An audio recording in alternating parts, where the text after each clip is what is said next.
Hello friends, कैसे हैं आप उम्मीद करते हैं अच्छे होंगे। आप देख रहे हैं जेडी एजुकेशन यूट्यूब चैनल। आपका स्वागत है। आज का हमारा विषय हिंदी व्याकरण कि हिंदी व्याकरण क्या है, यानी कि व्याकरण किसे कहते हैं, भाषा क्या है। भाषा हम आप जानते हैं कि व्याकरण क्या है। व्याकरण का मतलब होता है कि किसी भाषा को शुद्ध बोलना, लिखना तथा ठीक प्रकार समझना आता है। यानी कि व्याकरण के द्वारा हमें लिखना, बोलना और ठीक प्रकार से समझना आता है, उन्हें ही व्याकरण कहते हैं। उसे ही क्या कहते हैं, व्याकरण कहते हैं। और भाषा क्या है, भाषा के द्वारा मनुष्य अपने विचारों को क्या करता, अपने मन के विचारों को क्या करता, व्यक्त करता है, प्रकट करता तथा दूसरे के भावों को क्या करता है, स्वयं समझता है। यानी कि जो हम भाषा बोलते हैं, कहते हैं, अपने मन के विचार को व्यक्त करते हैं और दूसरे के भावों को क्या करते हैं, स्वयं समझते हैं।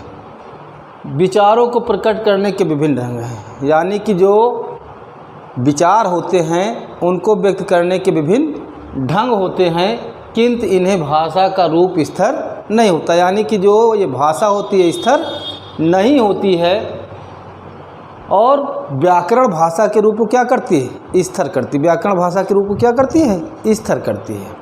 फिर इसके बाद आता है कि लिपि क्या है। यानी कि जिस भाषा को हम बोलते हैं, लिखते हैं, उसे लिपि कहते हैं। जैसे हिंदी की देवनागरी लिपि है। क्या है, देवनागरी लिपि है। जिन चिन्हों द्वारा मन के विचार को क्या किया जाता है, चित्रित किया जाता है, उन्हें लिपि कहा जाता है। जैसे हिंदी भाषा की लिपि क्या है, देवनागरी। क्या है, देवनागरी है। फिर आता है व्याकरण के भाग। यानी कि व्याकरण के भाग कौन कौन से हैं। व्याकरण के भाग हम जानते हैं, वर्ण विभाग, शब्द विभाग और वाक्य विभाग। वर्ण क्या होते हैं, जो अक्षर होते हैं उन्हें वर्ण कहते हैं। उन्हें वर्ण कहते हैं। वर्ण उस छोटी ध्वनि को कहते हैं, वर्ण उस छोटी ध्वनि को कहते हैं जिसके टुकड़े नहीं हो सकते हैं, जिनके टुकड़े नहीं हो सकते हैं, इन्हें अक्षर भी कहते हैं। इन्हें क्या कहते हैं, अक्षर भी कहते हैं। हिंदी भाषा में कुल 44 वर्ण या अक्षर होते हैं। 44 वर्ण या अक्षर होते हैं। फिर इसके बाद आता है वर्ण के भेद। यानी कि वर्ण दो प्रकार के होते हैं। कितने प्रकार के हैं, दो प्रकार के होते हैं। हम आप जानते हैं, एक होता है स्वर, दूसरा होता है व्यंजन। स्वर किसे कहते हैं, स्वर जो वर्ण किसी दूसरे वर्ण की सहायता के बिना, यानी कि जो स्वर होते हैं वो किसी दूसरे वर्ण की सहायता के बिना क्या होता है, बोला जा सकता है, उसे स्वर कहते हैं।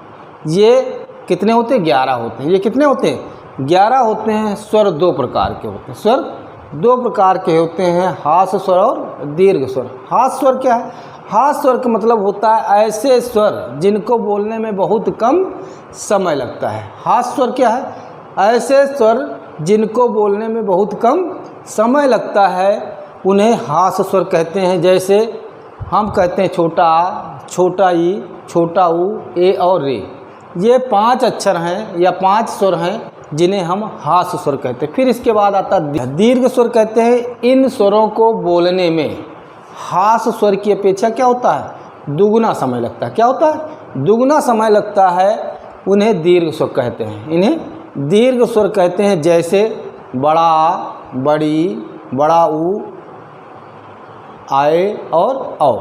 फिर इसके बाद आता है मात्रा। ये मात्रा क्या होता है, हम आप जानते हैं कि स्वर का वह छोटा रूप, स्वर का वह छोटा रूप जो व्यंजन से जोड़ा जाता है। स्वर का वह छोटा रूप जो व्यंजन से जोड़ा जाता है, मात्रा लगता है। जैसे छोटे आ स्वर की कोई मात्रा नहीं होती, छोटे आ स्वर की मात्रा नहीं होती है। जैसे अब हम यहाँ पर देखते हैं, बड़े आ की मात्रा एक लाइन खींचते हैं, छोटे ई में आगे की तरफ से चढ़ाते हैं और बड़ी ई में पीछे की तरफ से चढ़ाते हैं। छोटा ऊ ऊपर की तरफ ले जाते हैं और बड़ा ऊ नीचे की तरफ ले जाते हैं। री में नीचे रा लगाते हैं। ए में एक मात्रा, आए में 2 मात्राएं होती हैं।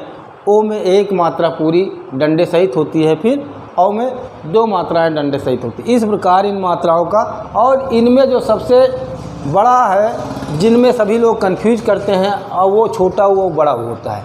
जो छोटा वो बड़ा वो होता है, उन स्वरों के मात्राओं को हमें ध्यान देना है, छोटा ऊ की मात्रा को सदैव ऊपर की तरफ ले जाते हैं और बड़े ऊ की मात्रा को छोटे सदैव नीचे की तरफ लाते हैं। इस प्रकार से इसको फिर हम आगे देखते हैं हम तो लोग कि व्यंजन क्या है। व्यंजन क्या होते हैं कि जो वर्ण स्वर की सहायता से बोले जाते हैं उन्हें क्या कहते हैं, व्यंजन कहते हैं।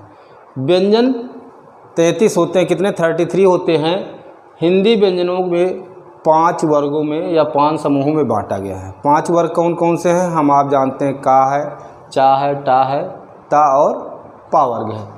जो का वर्ग होता है, का वर्ग में 5 आते हैं, का, खा, गा, घा, अंगा।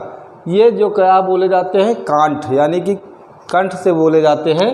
फिर आता है चा वर्ग। जो चा वर्ग होता है ये चा, छा, जा, झा, इया, ये तालब होता है यानी कि तालब से बोले जाते हैं। और जो टा वर्ग होता है ये टा वर्ग जो टा, ठा, डा और ढा, अड़ा, ये मूर्धन कहे जाते हैं। क्या कहे जाते हैं, मूर्धन कहे जाते हैं। और ता वर्ग जो होता है ता, था, दा, धा, ना, ये दंतब यानी कि दांत के सहायता से बोले जाते हैं।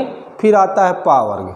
पा वर्ग जो होता है पा, फा, बा, भा, मा, ये जो है ओष्ठ से बोले जाते हैं। क्या बोले जाते हैं, ओष्ठ से बोले जाते हैं। फिर इसके बाद आता है या, रा, ला, वा, ये अंतस्थ होते हैं। कैसे होते हैं, अंतस्थ व्यंजन होते हैं। फिर इसके बाद आता है सा, खा, साहा, ये ऊष्म व्यंजन होते हैं। कौन से होते हैं, ऊष्म व्यंजन होते हैं।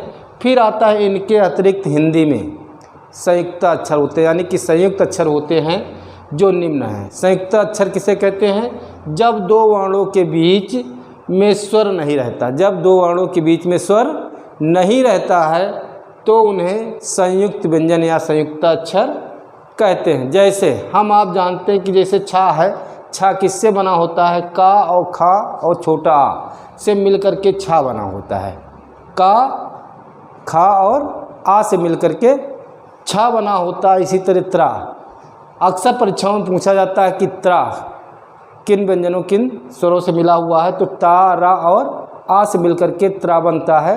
फिर इसके बाद आता है ज्ञा, जा और इया मिलकर के छोटा आ मिलकर के ज्ञा बनता है। फिर इसके बाद आता है स्रा, सा और रा और छोटा आ मिलकर के स्रा बनता है। ये संयुक्त अक्षर होते हैं। कौन से अक्षर होते हैं, संयुक्त अक्षर होते हैं। फिर इसके बाद आता है हलंत। हम आप देखते हैं कुछ व्यंजन लिखे होते हैं, उनके नीचे एक लाइन खींच दिया जाता है तो वो बिना पाई का होता है यानी कि बिना मात्रा का होता है, तो उन्हें हलंत कहते हैं। कि बिना स्वर के व्यंजन के नीचे, बिना स्वर के व्यंजन के नीचे एक तिरछी रेखा बना दी जाती है, इसे हलंत कहते हैं। इसे क्या कहते हैं, हलंत कहते हैं। जैसे जा पर लगा हुआ है, पा पर लगा हुआ है और टा पर लगा हुआ है, उसके नीचे एक छोटी सी लाइन खींच देते हैं तो ये हलंत होता है। फिर इसके बाद आता है अनुसार।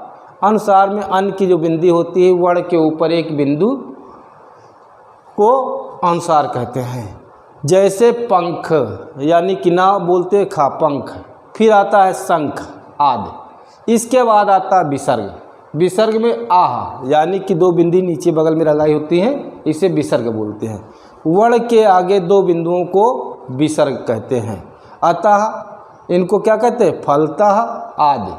फिर इसके बाद आता है अनुनासिक। अनुनासिक मतलब होता है वर्ण के ऊपर जो चंद्र बिंदी लगाई जाती है, उसे अनुनासिक कहते हैं। क्या कहते हैं, अनुनासिक कहते हैं या चांद बिंदी बोलते हैं हम सब लोग को अनुनासिक कहते हैं। जैसे आँख, आँख के ऊपर चंद्र की बिंदी लगा है, आँच और 5 आद पर होता है। फिर आता है अयोगवाह। अयोगवाह यानी कि अन और आ को क्या कहते हैं, अयोगवाह भी कहते हैं। क्या कहते हैं, अयोगवाह भी कहा जाता है। इस प्रकार से आज का लेक्चर यहीं तक। फिर नेक्स्ट लेक्चर मिलते हैं, तब तक के लिए धन्यवाद। जय हिंद, नमस्कार।